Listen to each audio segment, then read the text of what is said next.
So today's topic is behavior of real gases, deviation from ideal gas behavior. But I have explained you earlier that the gases which obeys all the laws that are called as ideal gases.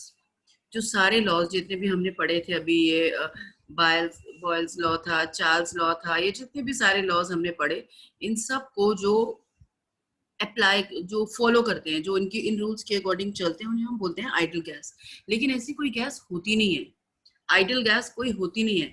अगर मैं चाहूँ कि आप सब लोग सिर्फ chemistry पढ़ो, उसके अलावा और कोई सब्जेक्ट ना पढ़ो और केमिस्ट्री में मास्टर बन जाओ, ऑब्वियसली मास्टर तो तभी बनोगे जो सिर्फ केमिस्ट्री पे ध्यान दोगे, सिर्फ केमिस्ट्री के रूल्स को अप्लाई करो अपनी लाइफ में, किसी भी और रूल को अपनी लाइफ में अप्लाई नहीं करो, केमिस्ट्री की तरह काम करो।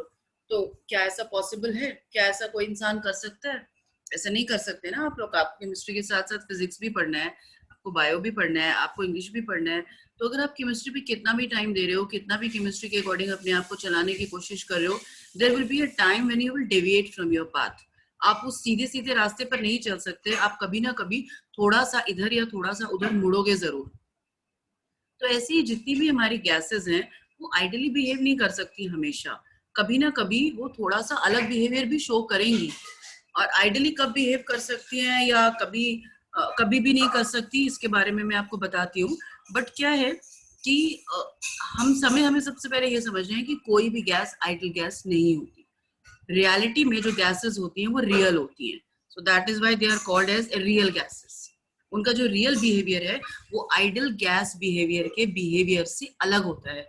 स्टूडेंट्स, आप लोगों ने काइनेटिक थ्योरी नहीं पढ़ी क्योंकि काइनेटिक थ्योरी आपके सिलेबस में नहीं है। काइनेटिक थ्योरी में बहुत सारी बातें कही गई थी। एक्चुअली काइनेटिक थ्योरी क्या थी कि जितने भी हमारे लॉज थे ये सारे, और ये सब और भी कुछ लॉज को मिलाकर बर्नौली एक साइंटिस्ट थे, उन्होंने एक थ्योरी दे डाली थी पूरी की पूरी गैसेस के ऊपर, जिसमें उन्होंने बहुत सारे गैसेस के बारे में बातें बताई। लेकिन दो पोस्टुलेट्स उसके हैं जो हमें बहुत ध्यान देने हैं, क्योंकि हमारे ये जो दो टॉपिक आज हम पढ़ने जा रहे हैं वो इसी पे बेस्ड है। कौन से हैं वो दो टॉपिक, कौन से दो पोस्टुलेट्स हैं वो? एक तो उन्होंने क्या बोला था कि there is no force of attraction between the molecules. उन्होंने बोला जो गैस के मॉलिक्यूल्स हैं उनके बीच में कोई भी फोर्स ऑफ अट्रैक्शन नहीं होता। ठीक है। दूसरी बात उन्होंने क्या बोली कि the actual volume of the molecule is negligible as compared to the total volume of the gas। जो भी गैस आपने कंटेनर में फिल किया है उसका जितना भी वॉल्यूम होगा उसके कंपैरेटिवली अगर हम एक पर्टिकुलर मॉलिक्यूल का वॉल्यूम देखें तो वो नेग्लिजिबल है, वो इतना कम है, उसने बोला कि उसको हम मान सकते हैं कि वो है ही नहीं, उसको बिल्कुल इग्नोर कर दो। तो ये जो दो बातें हैं ये जो है बहुत गलत साबित हुई आगे जाकर, और इसी की वजह से सारा गड़बड़ घोटाला हुआ एक्चुअली। तो आइडियल गैस बिहेवियर जब कोई गैस शो नहीं करती उसका रीजन भी यही है, जब तक हमारा टेम्परेचर हाई रहेगा और प्रेशर लो रहेगा तब तक तो हर गैस आइडियली बिहेव करती है। क्यों ऐसा? इसे ध्यान से सुनो, बहुत ध्यान से समझो। हम क्या बोल रहे हैं? Temperature high and pressure low. Temperature high means the molecules will go far away from each other, एक दूसरे से दूर दूर जाएंगे वो, क्योंकि टेम्परेचर बहुत हाई है। अगर एक रूम में बहुत सारे स्टूडेंट्स हो और उस रूम का टेम्परेचर बहुत बढ़ा दिया जाए, बहुत गर्मी कर दी जाए, तो क्या होगा? आप सब लोग एक दूसरे से दूर दूर ही तो भागोगे ना, एक दूसरे के पास तो नहीं रहोगे। आपको गर्मी लग रही है, आप दूर दूर जा रहे हो। तो जब भी टेम्परेचर हाई होता है particles move away from each other. And हम बोल रहे हैं दूसरी कंडीशन की प्रेशर इज ऑल्सो लो, तो आपके ऊपर कोई प्रेशर भी नहीं डाल रहा है पास पास आने के लिए, और टेम्परेचर भी हाई है, तो ऑब्वियसली आप एक दूसरे से दूर दूर ही जाओगे। तो same happens here when the temperature is high and pressure is low, means at low pressure and high temperature mostly all the gases behave as ideal gases. क्योंकि टेम्परेचर बहुत कम होता है, सॉरी ज्यादा होता है, तो पार्टिकल्स बहुत दूर दूर है एक दूसरे से। जब दूर दूर है तो हम कह सकते हैं कि यस उनके बीच में फोर्स ऑफ अट्रैक्शन नहीं है। और जब बहुत दूर दूर है तो ऑब्वियसली जो वॉल्यूम है वो बहुत ज्यादा ऑक्यूपाई करेंगे वो, क्योंकि बहुत दूर दूर है। और जब बहुत ज्यादा वॉल्यूम हो जाता है तब उस वॉल्यूम के कंपैरेटिवली अगर आप किसी एक पर्टिकुलर वॉल्यूम का, एक पर्टिकुलर मॉलिक्यूल का वॉल्यूम देखते हैं तो वो नेग्लिजिबल हो सकता है। एक मान लो ये पूरा का पूरा कंटेनर है, ये से मान लेते हैं पूरा का पूरा कंटेनर है, तो इसका जो वॉल्यूम होगा, आइडियल गैसेस ने क्या बोला कि जो कंटेनर का वॉल्यूम है वही गैस, जो कंटेनर का वॉल्यूम है वही गैस का वॉल्यूम है। ठीक है। अब इसके कंपैरेटिवली अगर आप एक यहाँ पर एक छोटा सा एक मॉलिक्यूल है उसका वॉल्यूम अगर आप कंपेयर करते हो उस पूरे वॉल्यूम के साथ, तो वो तो बहुत ही कम होगा, तो उसे आप नेग्लिजिबल कह सकते हो। लेकिन अगर हम प्रेशर को हाई कर दें, प्रेशर अभी तक लो था और टेम्परेचर को लो कर दें, टेम्परेचर लो हो गया और प्रेशर हो गया हाई, तो वॉल्यूम कम हो जाएगा, मॉलिक्यूल्स एक दूसरे के पास पास आ जाएंगे। Now suppose the volume of the container is this much only, this much, ये जो लाइन ड्रॉ की हुई है ना मैंने, सपोज इतना है कंटेनर का एरिया वॉल्यूम, तो गैस का जो वॉल्यूम है वो भी इतना ही होगा। अब उसके कंपैरेटिवली इस पर्टिकुलर वॉल्यूम, इस पर्टिकुलर मॉलिक्यूल का जो वॉल्यूम है वो नेग्लिजिबल नहीं है, वो कुछ तो वॉल्यूम ऑक्यूपाई कर रहा है, उसे आप बिल्कुल ना नहीं कह सकते। आप ये नहीं कह सकते कि बिल्कुल जीरो है, क्योंकि अगर किसी एक मॉलिक्यूल का वॉल्यूम बिल्कुल भी नहीं होता है, अगर वो नेग्लिजिबल होता, तो आप कंप्रेस करके बहुत ज्यादा प्रेशर अप्लाई करके वॉल्यूम को जीरो कर सकते थे, वॉल्यूम जीरो हो जाता। जब किसी एक मॉलिक्यूल का कोई वॉल्यूम ही नहीं है, जब वो नेग्लिजिबल है, तो जब आप प्रेशर अप्लाई करोगे तो मॉलिक्यूल्स एक दूसरे के बहुत पास पास आ जाएंगे, तो आप बोल सकते हो कि वॉल्यूम जीरो हो गया, लेकिन वॉल्यूम कभी भी गैसेस का जीरो होता नहीं है। दूसरी तरफ उसने क्या बोला कि फोर्स ऑफ अट्रैक्शन जो है बिल्कुल नहीं है उनके बीच में। अगर फोर्स ऑफ अट्रैक्शन नहीं है तो गैसेस कभी भी कंप्रेस नहीं हो पाती, क्योंकि फोर्स ऑफ अट्रैक्शन की वजह से ही आप उन्हें वापस खींच पाते हो और वो वापस एक दूसरे के साथ मॉलिक्यूल्स अटैच होते हैं और गैसेस कंप्रेस होती हैं, और कंप्रेस होने के बाद गैसेस लिक्विफाई भी हो जाती हैं। गैसेस कब लिक्विफाई होती है? जब वो कंप्रेस हो जाती है, जब उनके मॉलिक्यूल्स पास पास आ जाते हैं, तो गैसेस लिक्विड फॉर्म में कन्वर्ट हो जाती है, जिसे हम लिक्विफेक्शन ऑफ गैस कहते हैं, जो आपके सिलेबस में ऑफ कोर्स इस बार नहीं है, तो हम डिटेल में तो नहीं पढ़ रहे हैं, बट उसको थोड़ा सा समझना तो जरूरी है। तो इसका मतलब ये दोनों ही बातें कहीं ना कहीं गलत थी। Yes, if the temperature is high and the pressure is low, then all the gases can behave idly. आप कह सकते हो लल्लू पंजू है तू, लल्लू पंजू है तू, मतलब लो प्रेशर एंड हाई टेम्परेचर, इससे याद रखो। लल्लू पंजू है तू पे क्या होगा? All the gases will behave ideally. जो रियल गैसेस हैं वो भी आइडल बिहेवियर शो करेंगी, बट जैसे ही हम टेम्परेचर को कम करते हैं और प्रेशर को बढ़ाते हैं, तो हमारी गैसेस आइडल बिहेवियर शो नहीं करती। ये कैसे पता चला? ये हमने एक ग्राफ बनाया, ये ग्राफ हमारा किसके बीच में है? This is in between Z and V। Z क्या है हमारा? Z है हमारा, Z is equal to PV upon RT, जिसे हम कंप्रेसिबिलिटी फैक्टर बोलते हैं, कि कोई गैस कितनी कंप्रेस हो सकती है वो हम Z से कैलकुलेट करते हैं, and Z is equal to PV upon RT। अब हम क्या बोल रहे हैं? आइडल गैस में हमने इक्वेशन दी थी PV is equal to RT, है ना? तो अब PV की वैल्यू सपोज 20 है, तो RT भी 20 होगा एक आइडल गैस के लिए। PV अगर 30 है तो RT भी 30 होगा एक आइडल गैस के लिए, क्योंकि हम बोल ही रहे कि PV is equal to nRT, हमने इक्वेशन दी थी, है ना? और हम मान लेते हैं कि 1 मोल गैस की हम बात कर रहे हैं, तो n की वैल्यू तो 1 हो गई, उसे फिलहाल हटा देते हैं, तो PV अपॉन RT। तो इट मीन्स एक आइडल गैस के लिए Z will be always equivalent to what?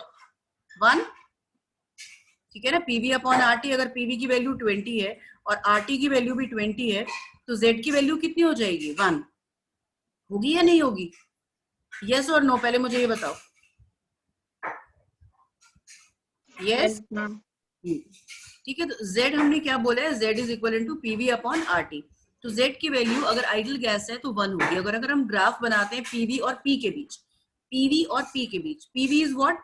According to ideal gas equation PV is equal to constant. PV की वैल्यू हमेशा कांस्टेंट रहती है, तो आप प्रेशर कितना भी बढ़ाते रहे, क्योंकि PV की वैल्यू कांस्टेंट है, तो आपको एक स्ट्रेट लाइन ही मिलेगी ग्राफ में, आइडल गैस है अगर।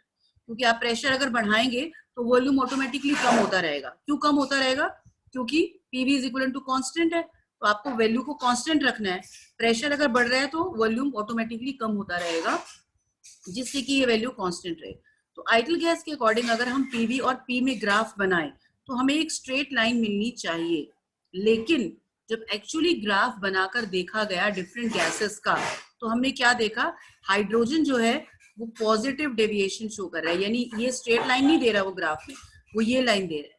ऊपर वाले को हम बोलते हैं, अगर इस लाइन से ऊपर आए तो हम बोलते हैं gases are showing positive deviation, और अगर इस लाइन से नीचे आ रहा है तो हम बोलते हैं gases are showing negative deviation. तो अब ये जो ग्राफ इसका हाइड्रोजन और हीलियम का हम देख रहे हैं, ये ऊपर जा रहा है, इस लाइन के ऊपर जा रहा है। बहुत कम प्रेशर जब था तब वो अप्रोक्सीमेटली इतना ही था, यहाँ पर ही था, लेकिन जैसे जैसे हम प्रेशर को बढ़ाने लगे, टेम्परेचर हमने इसमें कांस्टेंट किया हुआ है, जैसे जैसे हम प्रेशर को बढ़ाने लगे ये जो है बढ़ने लगा। क्या बढ़ने लगा होगा? इट मीन्स वॉल्यूम बढ़ने लगा होगा, क्योंकि प्रेशर को जब आप बढ़ा रहे हो तो इट मीन्स क्या हो रहा है, इसका वॉल्यूम बढ़ने लगा। इसलिए इसने स्ट्रेट लाइन ना देकर ये ग्राफ किया। वॉल्यूम कम होना चाहिए था, वॉल्यूम कम होता तो स्ट्रेट लाइन मिलता, लेकिन वॉल्यूम कम नहीं हो रहा है, वॉल्यूम जो है वो बढ़ रहा है। ठीक है, तो ये ऊपर आ गया इस तरीके से। ऐसे ही हीलियम में भी हमने जब मीथेन का देखा, मीथेन में पहले हमें नेगेटिव डेविएशन मिला, यानी पहले उसकी वैल्यू थोड़ी कम हुई और फिर आइडल गैस के पास पहुंची और फिर बढ़ने लगी। This is carbon monoxide. Methane का हमने देखा तो मीथेन में ने भी पहले नेगेटिव डेविएशन शो करा और फिर पॉजिटिव डेविएशन शो करा। इट मींस नाइट्रोजन को अगर आप देखेंगे तो नाइट्रोजन काफी देर तक स्ट्रेट लाइन देता रहता है, उसका ग्राफ अगर बनाओगे, लेकिन उसके बाद फिर वो भी पॉजिटिव डेविएशन दे देता है।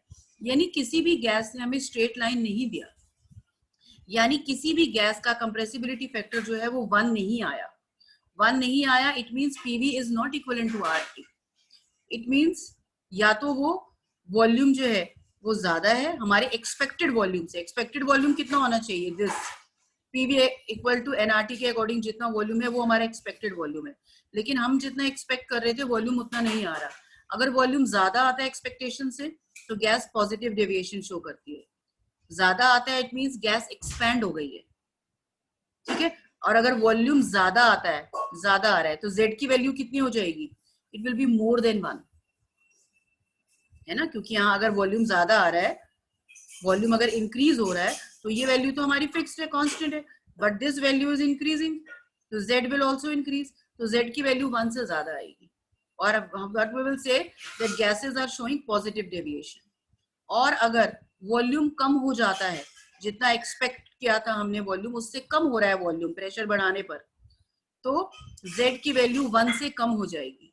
And what we will say negative deviation, जो गैस है वो नेगेटिव डेविएशन शो कर रही है। तो हमने क्या देखा कि z is equal to v real upon v ideal हम लिख सकते हैं। यहाँ पर z का एक और फॉर्मूला हमने लिख दिया फिर, क्योंकि हम क्या बोल रहे हैं कि nRT तो कांस्टेंट है और प्रेशर तो हम बढ़ा ही रहे हैं, प्रेशर को हम साइड कर देते हैं, तो इट मींस ये जो डेविएशन है ये किसकी वजह से हो रहा है? This is due to the volume only. v real मतलब एक्चुअल में वॉल्यूम जितना आ रहा है, एंड v आइडल मतलब जितना हमने पीवी आरटी के अकॉर्डिंग एक्सपेक्ट किया था। तो z की वैल्यू कितनी है? v real upon v ideal. अगर वॉल्यूम जितना हमने एक्सपेक्ट किया था उससे ज्यादा है तो z की वैल्यू 1 से ज्यादा आएगी and gases will show positive deviation.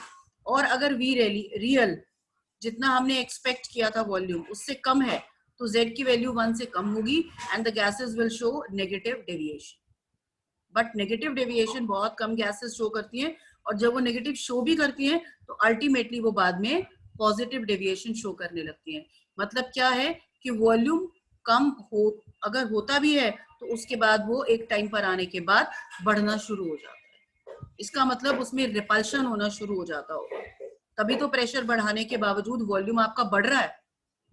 Pressure बढ़ाने पर तो वॉल्यूम कम होना चाहिए ना, लेकिन वॉल्यूम आपका बढ़ रहा है, पॉजिटिव डेविएशन शो कर रहा है। इट मींस क्या हो रहा है? उनमें रिपल्शन हो रहा है, यानी एक ज्यादा प्रेशर भी अप्लाई करने पर ये नहीं है कि वो हमेशा मॉलिक्यूल्स पास पास ही आते रहेंगे, वो एक दूसरे को एक टाइम पर आने के बाद रिपेल भी करते हैं।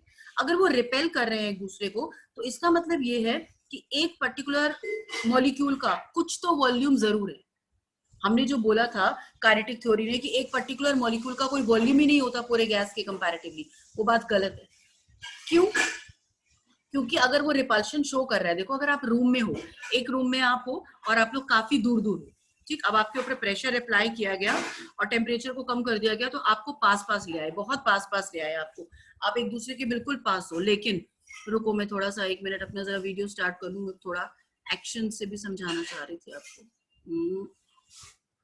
यस, अब देखो आप लोग बहुत पास पास आ चुके, लेकिन एक लिमिट पर आने के बाद आप और पास नहीं आओगे। क्यों नहीं आओगे? क्योंकि आपको स्पेस चाहिए। सपोज इतना स्पेस आपका है, ये वॉल्यूम आपने ऑक्यूपाई किया हुआ है, जितना आपका बॉडी का मास जितना भी वॉल्यूम है उतना तो आप स्पेस ऑक्यूपाई करोगे, लेकिन ऐसा नहीं है कि अगर यहाँ तक आपका स्पेस है तो आप बिल्कुल दूसरे वाले को यहाँ चिपका लोगे। उसके बाद भी आपको थोड़ा सा स्पेस जो है वो चाहिए अपने चारों तरफ, कि नहीं यहाँ से हट भाई, यहाँ से हट, मुझे सांस लेना है, इधर से थोड़ा सा आगे से भी स्पेस छोड़ और पीछे से भी स्पेस छोड़। यानी एक मॉलिक्यूल का अगर हम मान भी लें आइडल गैस की थ्योरी के अकॉर्डिंग कि उसका वॉल्यूम नेग्लिजिबल होता है, फिर भी वो अपने आसपास तो थोड़ी सी जगह छोड़ेगा ना, बिल्कुल अपने पास तो नहीं चिपका लेगा किसी भी चीज को। ये देखो, ये डायग्राम देखो,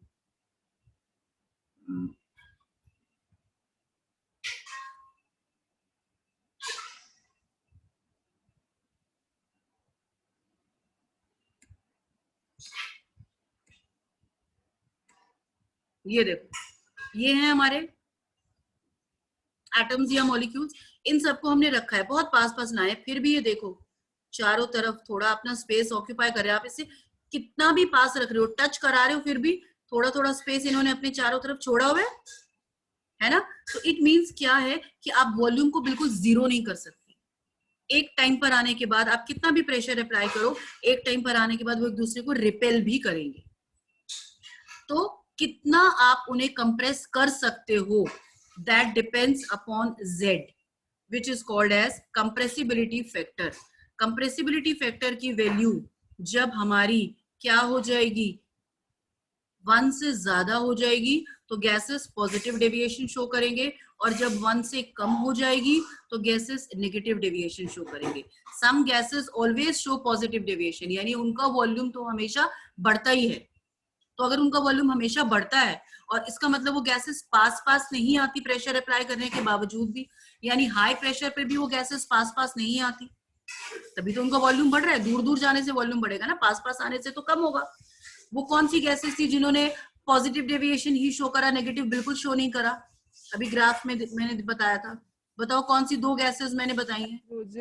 ma'am hydrogen and helium. Hydrogen and helium, इसीलिए इन्हें पहले यूनिवर्सल गैसेस भी बोला जाता था। क्यों यूनिवर्सल गैसेस बोलेंगे? बिकॉज ये कभी भी ऐसा माना जाता था कि लिक्विफाई नहीं हो सकती, इनको लिक्विफाई करना बहुत मुश्किल है। देख रहे हो ना, हाई प्रेशर अप्लाई करने के बावजूद भी उनके मॉलिक्यूल्स पास नहीं आ रहे, उनका वॉल्यूम रादर बढ़ ही रहा है। तो इससे हमें ये भी पता चल जाता है कि कौन सी गैसेस को इजिली लिक्विफाई किया जा सकता है।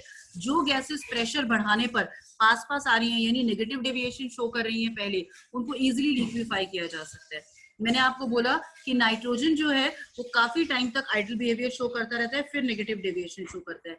कार्बन मोनोऑक्साइड और मीथेन ने जो है सबसे ज्यादा नेगेटिव डेविएशन शो करा था, रादर मीथेन ने तो कार्बन मोनोऑक्साइड से भी ज्यादा नेगेटिव डेविएशन शो किया, यानी उसका वॉल्यूम बहुत कम हो जाता है बहुत इजीली, थोड़ा सा भी प्रेशर अगर हम बढ़ा दे तो। इट मींस मीथेन गैस को लिक्विफाई करना सबसे ज्यादा आसान है। अगर आप प्रेशर को बढ़ा देते हो और टेम्परेचर को कम कर देते हो तो मीथेन गैस सबसे इजीली और सबसे जल्दी लिक्विफाई होगी।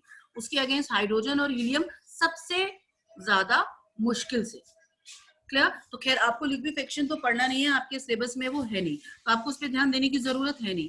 आपको सिर्फ ये ध्यान रखना है कि whenever we draw the graph between the Z and V factor, तो हमें जो ग्राफ है वो स्ट्रेट लाइन पे नहीं मिलता। Some gases show positive deviation, positive deviation means their volume increases when we increase the pressure.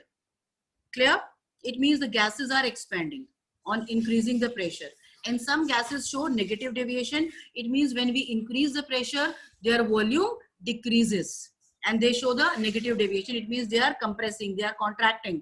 वो compress हो रही है, वो contract हो रही है।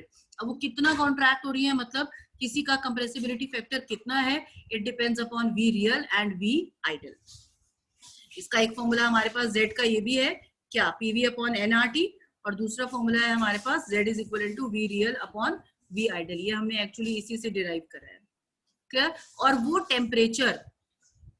टेम्परेचर जिस पर कोई भी गैस जो है वो आइडल गैस की तरह बिहेव करती है, उसे हम बोलते हैं बॉयल टेम्परेचर। ठीक है, मैंने आपको क्या बोला? At low temperature, sorry at high temperature and low pressure the real gases also behave ideally. लेकिन वो हर गैस के लिए ये टेम्परेचर की वैल्यू अलग अलग होती है। हर गैस किसी एक पर्टिकुलर टेम्परेचर पर ही नहीं आइडल शो बिहेवियर शो करेगी, वो डिपेंड करता है गैस के नेचर के ऊपर। तो कोई भी गैस जिस टेम्परेचर पर आइडल बिहेवियर शो करती है, यानी जिस टेम्परेचर पर उसकी Z की वैल्यू 1 होती है, that temperature is called as Boyle temperature. Clear? Below boil temperature, real gases first show decrease in Z value with increasing pressure, which reach a minimum value, जिसे हम negative deviation बोलते हैं, and on further increase in pressure, the value of Z increases continuously, which is called as positive deviation. Clear? आपको exam में सिर्फ क्या आएगा? Z के बारे में ज्यादातर पूछते हैं कि जेड जो है वो रियल गैस आइडल गैसेस का कितना होता है। तो आइडल गैसेस के में जेड की वैल्यू हमेशा 1 होती है। रियल गैसेस में डिपेंड करती है nature of the gas. Some gases show positive deviation, तो उनकी जेड की value will be more than 1, and some gases show negative deviation, उनकी जेड की value will be less than 1. This much is clear to everyone? Clear है ये? Any confusion in this? बोलो भाई, मैं आप ही लोगों से पूछ रही हूँ। निशा, समझ में आया? Yes ma'am, yes ma'am. Riddhi, ये है देखो बॉयल टेम्परेचर का भी ग्राफ बनाया। अलग अलग टेम्परेचर्स पर जो है पीवी और पी के बीच में ग्राफ बना के देखा गया। पहले एक टेम्परेचर ले लिया, फिर उससे टेम्परेचर को बढ़ा लिया, फिर टेम्परेचर को और बढ़ा लिया। अलग अलग टेम्परेचर पर हमें जो ग्राफ मिले वो इसी तरीके से मिले। क्या कि when we are increasing the pressure, the gases are showing negative deviation and then positive deviation. ये स्ट्रेट लाइन किसकी है? आइडल गैस की। हर टेम्परेचर पर गैसेस पहले नेगेटिव और फिर पॉजिटिव डेविएशन ही शो कर रही थी। कोई भी एक पर्टिकुलर गैस का है ये। तो जिस टेम्परेचर पर अलग अलग गैसेस हमने ले ली, इस गैस ने इस टेम्परेचर पर शो किया हमारा पॉजिटिव और नेगेटिव डेविएशन, यानी ये जो टेम्परेचर है यहाँ पर ये इस लाइन के बराबर ही है। तो this is the Boyle temperature for this gas, this is the Boyle temperature और फॉर दिस गैस। तो जिस टेम्परेचर पर रियल गैसेस भी आइडल गैस की तरह बिहेव करने लगती हैं, that temperature is called as Boyle temperature. ठीक है। और रियल गैसेस आइडल गैस की तरह बिहेवियर करती कब है? जब क्या होता है? लल्लू पंजू हेतु, मतलब लो pressure and high temperature. High temperature, temperature high होना चाहिए, प्रेशर लो होना चाहिए। देखो लो प्रेशर पर ही थोड़ा सा वो इस स्ट्रेट लाइन के आसपास ही है, बट जैसे जैसे प्रेशर बढ़ रहा है उनका डेविएशन भी बढ़ता जा रहा है। कभी नेगेटिव, कभी पॉजिटिव, कभी नेगेटिव, कभी पॉजिटिव। ये वाली गैस देखो ये काफी स्ट्रेट जा रही है, काफी टाइम तक ये स्ट्रेट रही। इट मीन्स ये वाली जो गैस है वो काफी टाइम तक आइडल बिहेवियर शो करती है इस टेम्परेचर पर। बट उसके बाद एक पर्टिकुलर टाइम, एक प्रेशर जब बहुत ही ज्यादा बढ़ाते ही जा रहे हो तो वो भी अपना डेविएशन शो कर देती है। क्लियर? तो इसका मतलब क्या है कि रियलिटी में कोई भी गैस रियल नहीं होती। ये हमें पता चला इन ग्राफ से, क्योंकि हमारे हिसाब से ग्राफ ये आना चाहिए था स्ट्रेट लाइन, लेकिन ग्राफ में हमारे पास ये नहीं आया। अब जब कोई भी गैस रियल नहीं है, कोई भी गैस अगर रियल बिहेवियर शो नहीं करती, तो इसका मतलब हमने ये जो इक्वेशन दी है गैस के लिए PV is equal to nRT, यहाँ कहीं ना कहीं कुछ गड़बड़ है। क्यों गड़बड़ है? क्योंकि रियल आइडल गैस कहती है कि द बी गैस, यानी जो वॉल्यूम ऑफ गैस है मॉलिक्यूल का, वॉल्यूम ऑफ गैस जो है उसके कंपैरेटिवली मॉलिक्यूल का जो वॉल्यूम है वो टोटल वॉल्यूम के कंपैरेटिवली नेग्लिजिबल होता है। कोई वॉल्यूम होता ही नहीं उसका। अगर कोई वॉल्यूम होता ही नहीं तो हम जीरो कर सकते होते। और साथ ही साथ ये जो पॉजिटिव डेविएशन है ये कभी शो ही नहीं होता, वॉल्यूम बढ़ता ही नहीं। जब वॉल्यूम है ही नहीं तो वॉल्यूम बढ़ेगा कहाँ से? दूसरी बात उसने बोला था फोर्स ऑफ अट्रैक्शन जो है वो नहीं है। फोर्स ऑफ अट्रैक्शन नहीं है तो गैसेस कंप्रेस कैसे हो गई? क्योंकि अगर आपके पास एक मोती है, धागा है, सपोज धागे में आपने मोती पिरो रखे हैं, सपोज मोती बहुत दूर दूर है एक दूसरे से, beads are very far away from each other. अब आप उसको खींच लेते हो बीड्स को, तो सब बीड्स एक दूसरे के पास पास आ गए, यानी कंप्रेस हो गए। तो आपने धागे से खींचा है तभी आ गए ना पास पास। अगर उनमें कोई आपस में अट्रैक्शन ही नहीं होता तो क्या वो एक दूसरे के पास पास आते? एक रूम में बहुत सारे स्टूडेंट हैं, आप सबको एक रूम में बंद कर दिया जाए तो क्या ऐसा पॉसिबल है कि आप एक दूसरे की तरफ बिल्कुल अट्रैक्ट ही नहीं हो, कोई किसी को देखे ही नहीं, किसी में कोई फोर्स ऑफ अट्रैक्शन ही नहीं है? Is it possible? नहीं। आप देखोगे नहीं यार ये तो बड़ा अच्छा सा लग रहा है, इससे मैं फ्रेंडशिप कर सकता हूँ, यार इससे मैं कभी फ्रेंडशिप नहीं करूंगा, ये तो मुझे देखने में बेकार सा लग रहा है, थोड़ा खड़ूस सा लग रहा है। कुछ ना कुछ अट्रैक्शन, कुछ ना कुछ फोर्स आप सबके बीच में जरूर अप्लाई हो रहा होगा, कोई ना कोई चीज जरूर आप सबके बीच में काम कर रही होगी। तो इसका मतलब क्या है कि ये जो दोनों पोस्टुलेट्स थे, इन दोनों पोस्टुलेट्स ने हमें गलत साबित कर दिया, क्योंकि फिर कंप्रेसिबिलिटी और लिक्विफेक्शन नहीं होता अगर वॉल्यूम नहीं होता और फोर्सेस ऑफ अट्रैक्शन नहीं होते। Because of forces of attraction नहीं है तो इट मींस प्रेशर नहीं है, because pressure is dependent upon force upon area होता है प्रेशर, है ना। फोर्सेस ऑफ अट्रैक्शन ही नहीं है तो इसका मतलब प्रेशर नहीं है, प्रेशर नहीं है तो इसका मतलब फिर क्या, हमारी गैस ना तो कंप्रेस हो सकती है ना लिक्विफाई हो सकती है। तो इन दोनों में जरूरत पड़ी करेक्शन की। अब करेक्शन करना पड़ेगा प्रेशर में भी और वॉल्यूम में भी। अब एक एक करके हम दोनों में करेक्शन करेंगे। सबसे पहले हम बात करते हैं वॉल्यूम की। आइडल गैस क्या कहती है? आइडल गैस कहती है कि हमारा जो एक मॉलिक्यूल है that is a point mass, छोटा सा है, छोटे छोटे छोटे छोटे, इनकी कोई अपना पर्टिकुलर वॉल्यूम ही नहीं है। और जो गैस का वॉल्यूम है, इस पूरे कंटेनर का जितना भी वॉल्यूम है that is the volume of gas, क्योंकि मॉलिक्यूल का वॉल्यूम तो नेग्लिजिबल है, पॉइंट मास है उसका, मास जो है बिल्कुल पॉइंट के बराबर है। लेकिन रियल गैस क्या कहती है कि मॉलिक्यूल्स ऑक्यूपाई सम स्पेस। हर मॉलिक्यूल का अपना एक वॉल्यूम होता है। ये देखो ये सब मॉलिक्यूल्स हैं, इनको अगर हम बहुत पास पास भी ले आए सपोज, तो ये इतना वॉल्यूम ऑक्यूपाई कर रहे हैं। तो ये जो एरिया है, ये जो टोटल बचा area, this is the volume of gas. क्योंकि वॉल्यूम ऑफ गैस क्या होता है? Volume of gas is the space occupied for the gas to move, कि गैस को कंटेनर में जितना स्पेस घूमने के लिए मिल रहा है वो उसका वॉल्यूम होता है। अब यहाँ पर तो पूरा कंटेनर हमारा खाली है अकॉर्डिंग टू आइडल गैस, क्योंकि वो कह रहा है कि इनका जो वॉल्यूम है वो कुछ होता ही नहीं। इन सबको अगर हम मान लो कलेक्ट भी कर दें, इन सबको कलेक्ट करके हम एक कोने में ले आए, तो ये बहुत छोटा सा स्पेस है। तो हमारा जो गैस है वो पूरे कंटेनर में घूम सकता है, इसलिए पूरे कंटेनर का जो वॉल्यूम है वो गैस का वॉल्यूम है। लेकिन अकॉर्डिंग टू रियल गैस अब इतना स्पेस जो है वो ऑक्यूपाई हो चुका, गैस इस एरिया में नहीं घूम सकती। ये वाला एरिया जो है वो रिस्ट्रिक्टेड एरिया है, क्योंकि यहाँ पर ऑलरेडी मॉलिक्यूल्स हैं, उन्होंने जगह ले रखी है, वो गैस को अलाउ नहीं करेंगे यहाँ पर आकर घूमने के लिए। तो अब जो गैस का वॉल्यूम है वो आपको क्या करना पड़ेगा? कंटेनर के वॉल्यूम में से this volume we need to subtract, तब हमारे पास गैस का वॉल्यूम आएगा। बात समझ में आ रही है या नहीं आ रही है? दोबारा समझाती हूँ। आइडल गैस ये बोलती है कि जो भी कंटेनर का वॉल्यूम है that is the volume of gas, क्योंकि एक पर्टिकुलर मॉलिक्यूल का कोई भी वॉल्यूम नहीं होता। उन सारे के सारे मॉलिक्यूल्स को अगर हम इकट्ठा कर देते हैं एक जगह पर, तो भी वो जितना वॉल्यूम ऑक्यूपाई करते हैं वो इतना कम है कि उसे हम नेग्लिजिबल बोल सकते हैं। तो जितना भी कंटेनर का एरिया है वो सारा का सारा गैस का ही वॉल्यूम है, जितना भी कंटेनर का वॉल्यूम है वो गैस का वॉल्यूम है।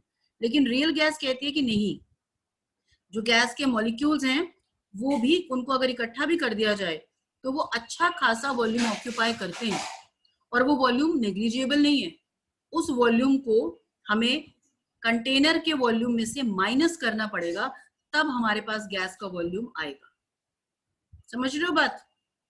अब एक रूम है, एक रूम में आप, पूरा रूम खाली है, आप मजे से पूरे रूम में घूम सकते हो, तो रूम का मैं बोलती हूँ जितना भी वॉल्यूम है वो आपका वॉल्यूम है। सपोज आप गैस हो, आप पूरे रूम में घूम सकते हो क्योंकि रूम खाली है, ठीक है। अब अगर रूम में मैं छोटे छोटे से कुछ पार्टिकल्स ला के रख देती हूँ एक कोने में, तो वो पार्टिकल्स मेरे हिसाब से इतने छोटे हैं कि वो नेग्लिजिबल स्पेस ऑक्यूपाई कर रहे हैं, नेग्लिजिबल है उनका वॉल्यूम।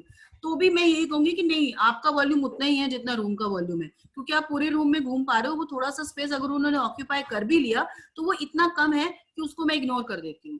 तो अप्रोक्सीमेटली आपका वॉल्यूम जो है वो रूम के वॉल्यूम के इक्वल है, तो इक्वल ही है।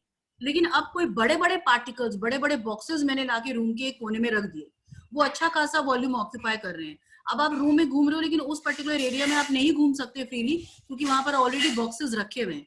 तो अब आपका जो वॉल्यूम है वो रूम के वॉल्यूम के बराबर नहीं हो सकता। अब मुझे रूम के वॉल्यूम में से उन बॉक्सेस ने जितना वॉल्यूम लिया है वो सब्ट्रैक्ट करना पड़ेगा, तब मुझे आपका वॉल्यूम मिलेगा।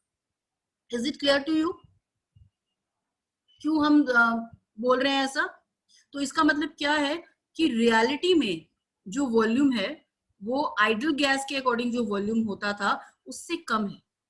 जो एक्चुअल वॉल्यूम है that is actually less than the ideal gas volume. The real volume is less than the ideal volume. कितना कम है? कितना कम है? अब तो हमने बोला V gas is equal to V, जितना भी इसका वॉल्यूम होगा उसमें से हम B माइनस कर दें। B क्या है? B is suppose this the volume of this area. ये जो एरिया है इसने जितना भी स्पेस ऑक्यूपाई किया है, जितना भी वॉल्यूम किया है, सपोज BV वो है। इट मीन्स हम कह सकते हैं B is the excluded volume और B is also called as covolume. अगर एक मोल हमारे पास मॉलिक्यूल्स हैं तो उन्होंने जितना वॉल्यूम ऑक्यूपाई किया हुआ है दैट इज B, और अगर n नंबर ऑफ मोल्स हैं तो दैट इज NB। तो ये वाला वॉल्यूम जितना जो इन्होंने ऑक्यूपाई किया है वो हमें टोटल वॉल्यूम में से माइनस करना पड़ेगा, तब हमें एक्चुअल यानी रियल गैस का वॉल्यूम पता चलेगा। तो इट मींस Vg या you can say V real is equal to V minus NB। ये कौन सा V है? जो आइडल गैस बोलता था V है, PV is equal to nRT वाला V, उसमें से हमने NB माइनस कर दिया। तो ये तो हुआ वॉल्यूम में correction. Is it clear to everyone? Is it clear to everyone? जल्दी बोलो, पीरियड खत्म हो जाएगा। खत्म होते ही 5 मिनट के बाद दोबारा ज्वाइन करना अगर ये कंप्लीट नहीं हुआ टॉपिक तो। Aditya, clear to you? Aditya, आपका वीडियो स्टिल क्यों है? Yes yes ma'am. Priyanka, Shreya, clear? कुछ समझ में नहीं आया तो पूछ सकते हो यहाँ पर। क्लियर है? चलो आगे बढ़ते हैं फिर। बहुत अच्छी बात है। अब चलो ये तो मैं आपको अभी बताती हूँ, बाद में दोबारा आती हूँ उस पर। अभी प्रेशर की बात करते हैं। अब प्रेशर में करेक्शन की जरूरत है। अब प्रेशर में क्यों करेक्शन की जरूरत है? आइडियल गैस, आइडियल गैस क्या कहती है? सपोज ये कंटेनर है और ये कंटेनर की वॉल है। अब क्या हो रहा है, ये जो है हमारे मॉलिक्यूल्स ये जाते हैं और टकराते हैं इस कंटेनर के साथ। टकराएंगे, वापस आएंगे, जाएंगे, वापस आएंगे, जिसकी वजह से क्या होगा, इस कंटेनर के ऊपर they will apply a pressure, और वो जो प्रेशर है that is called as P ideal. अब आप मान लो कि आप भाग रहे हो, ठीक है, एक तो आप फ्रीली भाग रहे हो, ये जैसे ये पार्टिकल्स हैं फ्रीली भाग रहे हैं। क्यों? क्योंकि आइडल गैस कहती है there is no force of attraction, कोई फोर्स ऑफ अट्रैक्शन है ही नहीं, तो कोई उसके ऊपर कोई फोर्स अप्लाई नहीं कर रहा, वो जा रहा है और आ रहा है और फोर्स अप्लाई कर रहा है। लेकिन रियल गैस कहती है नहीं, there is force of attraction.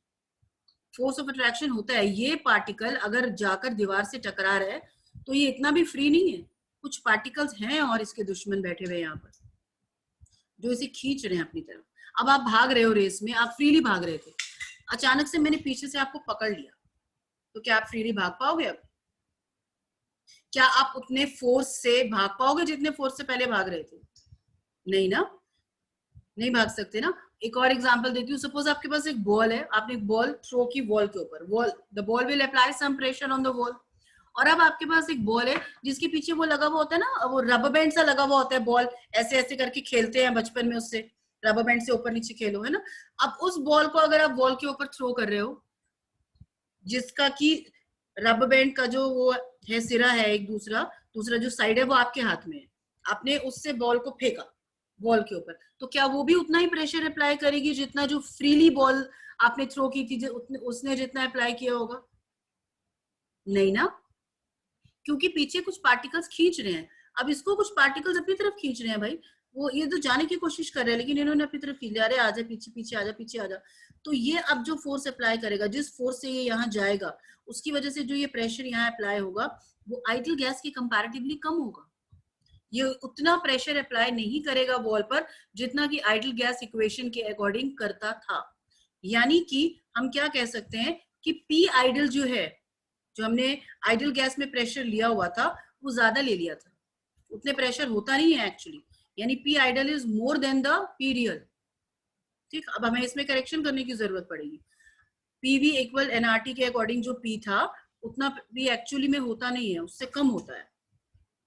तो अब हम क्या कर रहे हैं, यहाँ पर हम जो करेक्शन कर रहे हैं उसमें हमने क्या बोला कि पी गैस या P real is equal to P which P this, जो आइडियल गैस के अकॉर्डिंग प्रेशर होना चाहिए, प्लस पी इंटरनल। अब यहाँ पे क्वेश्चन ये आता है कि हम प्लस क्यों कर रहे हैं?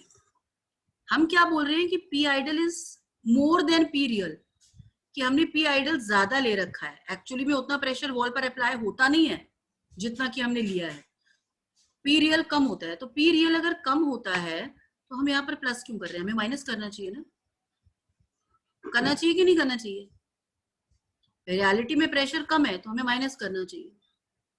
ये कंफ्यूजन बहुत सारे स्टूडेंट्स को होते हैं, इसलिए मैंने आपको ये पॉइंट यहाँ पहले ही उठा दिया। देखो हम यहाँ प्लस करेंगे, क्यों प्लस करेंगे? क्योंकि पी आइडियल क्या कहता था कि यहाँ कोई भी फोर्स ऑफ अट्रैक्शन नहीं है पार्टिकल्स के बीच में, तो वॉल के ऊपर जितना भी प्रेशर है that is only external pressure, यानी ये मॉलिक्यूल जितने फोर्स से यहाँ पर जाएगा उसकी वजह से यहाँ पर जो प्रेशर अप्लाई होगा only that is the pressure